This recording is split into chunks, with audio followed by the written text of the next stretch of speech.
Hello everyone, this is Kevin, and today we are doing a review about the Esky Honeybee CT, the first 6-channel helicopter that I bought. This here is a brand new helicopter. I got it just 2 days ago.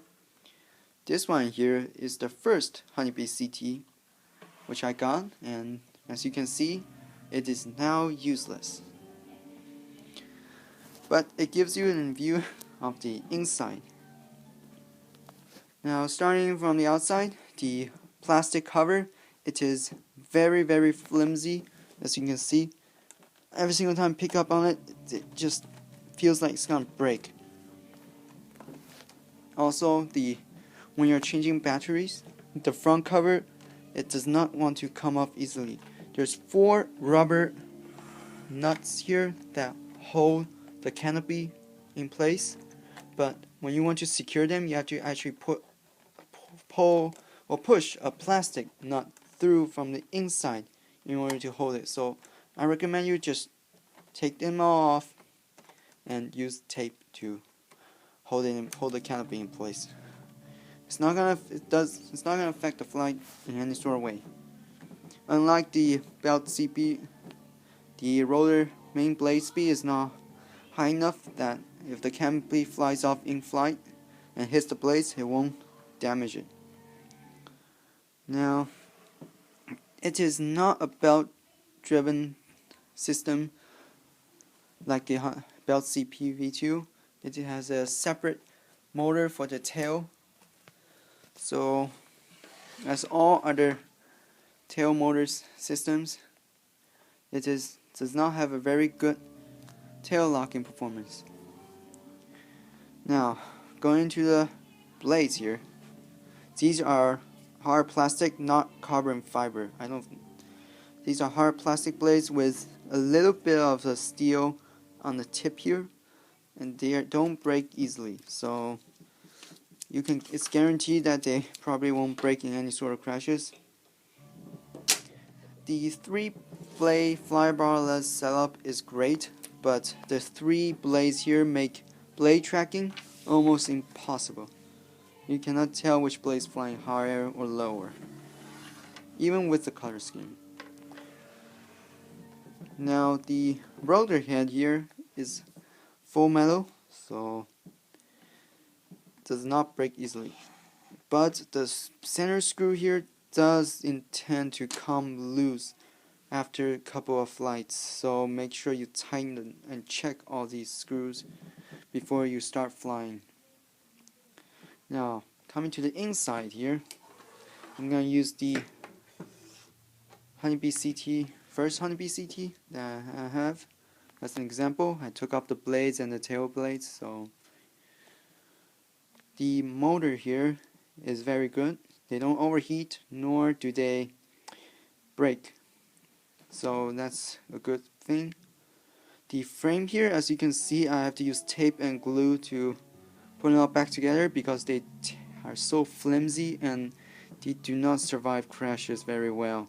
As you can see, this part here is broken. I just glue it back in. And the skids are metal, but the landing struts that connect the skids to the frame are very easy to break. So that's a problem. The tail boom is aluminum, and it does a very good job. It does not bend unless you crash it, but it still bends if you crash it. But mine fell from 2 stories and only dented a little. Now, talking about it, starting from tail motor here, it is not a very good tail motor. It overheats. On my last flight before this helicopter became useless, I used the batteries. I have 4 batteries. I used them in succession, and the tail motor just overheated and burned out, and I lost control of the tail and it crashed very bad. The tail motor mount here, the screws here will come loose if you crash it or if you fly for a very long time, so make sure you tighten them. I lost both screws on my second flight, so that's a problem. It's kind of loose now, and I just use glue to glue it back on. Now coming to the front again, the main gear, since it's inside the cover, it does not get damaged easily, so you can be sure of that. Now the servos here are very good, but also at the same time they are not very powerful. They do a good job of flying the helicopters, but they also break easily when you crash. Since they are it's a fly-barless system, they are directly connected to the main blades. So when you crash, this one's broken here. When you crash, the force will go directly into the tail, go directly into the servos and break them. But in another video, I'll show them how to fix the servos. They are pretty easy to repair since all the damage mostly are just in one spot, and that spot is very easy to replace. Okay, coming to the swash plate setup. Swash plate is a 120-degree swash plate setup, so if you break this, it does not break. It's metal on the inside. If you break the swash plate, you can pat yourself on the back and say that I just had a very, very major crash.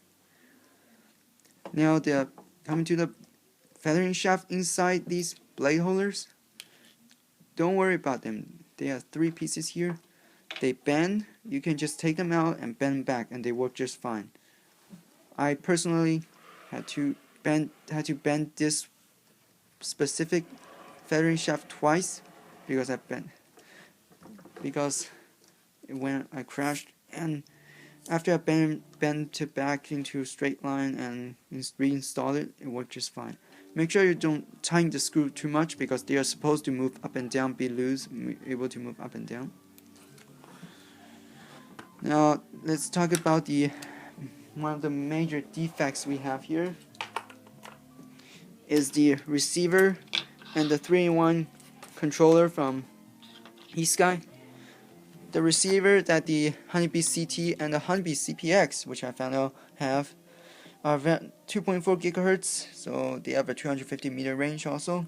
But they do tend to have receive interference from other RC helicopters, or transmitters. Personally, mine started when the Belt CPV2 was flying, and it does have interference problems.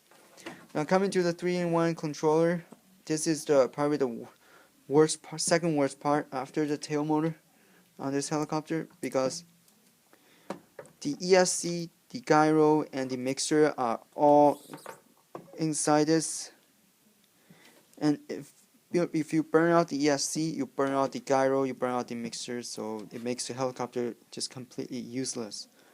When I crashed on my last flight, when my tail rotor gave out, I crashed into a bush. I cannot see it. I did not cut the throttle back in time, and it burned out the ESC, which in turn burns out the gyro and the mixer, and my helicopter is now useless. This thing here, as you can see, it is charred. It is charred because it burned out everything. Now, coming to the lipo batteries that the Esky gave us, they are very, very awful. They only give you about 45 minutes of flight before the battery runs out, and I have to charge it 3 hours before you can fly again. So get other batteries. I got a battery from Hobby People. It's a 25C 11.1 volt 1200 milliamp lipo battery, and these ones, make sure when you get bigger batteries, make sure they are not too heavy because it'll offset the center of gravity on this helicopter. Now, when you place the battery in, place it very, very forward, because the helicopter has a lot of the center of gravity is actually towards the tail. So make sure you just put it right, like settle it right here and strap it on, and the helicopter will still tend to fly backward, tilt to the back. So that's something to worry about. Now talking about the controller here, the transmitter here. It's capable of mode 2 and mode 1 flight, and there's a trainer port on back for Esky and other flight simulators for RC aircraft, such as Real Flight, Phoenix, The idle up switch is here. I do not like the idle up switch because, as you can see, it actually goes lower than the frame. So if you put it on some sort of jacket surface, it can actually turn it on, which is upward. You can actually turn it on and you'll crash the helicopter. Now the battery life of these uses 4 AA batteries here, and it is good because the old PPM transmitters, they used 6. It's a 2.4 gigahertz transmitter, and you can use it for other aircraft if you can bind them properly. It's a 6-channel transmitter, 2.4. Now, I would not recommend you buy the Honeybee CT at all because it's kind of a waste of money, and it costs $174 for me. I know you can get them for cheaper, but they still cost over 100.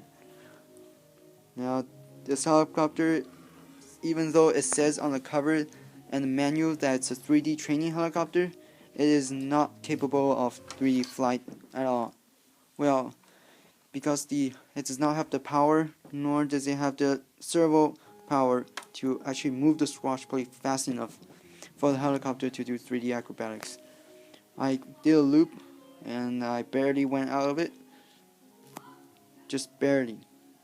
It just does not have the power. So if you're thinking about buying it or you already bought it, just keep these in mind, and hopefully you don't crash, because all these helicopters works very well when they are new. But after you crash it, this helicopter is actually kind of easy to fix, but still, it's not new anymore and does not fly well. Nor will it fly well ever again. So this is a review about the Honeybee CT, and hopefully you'll keep these in mind when you bought it or you're thinking about buying it.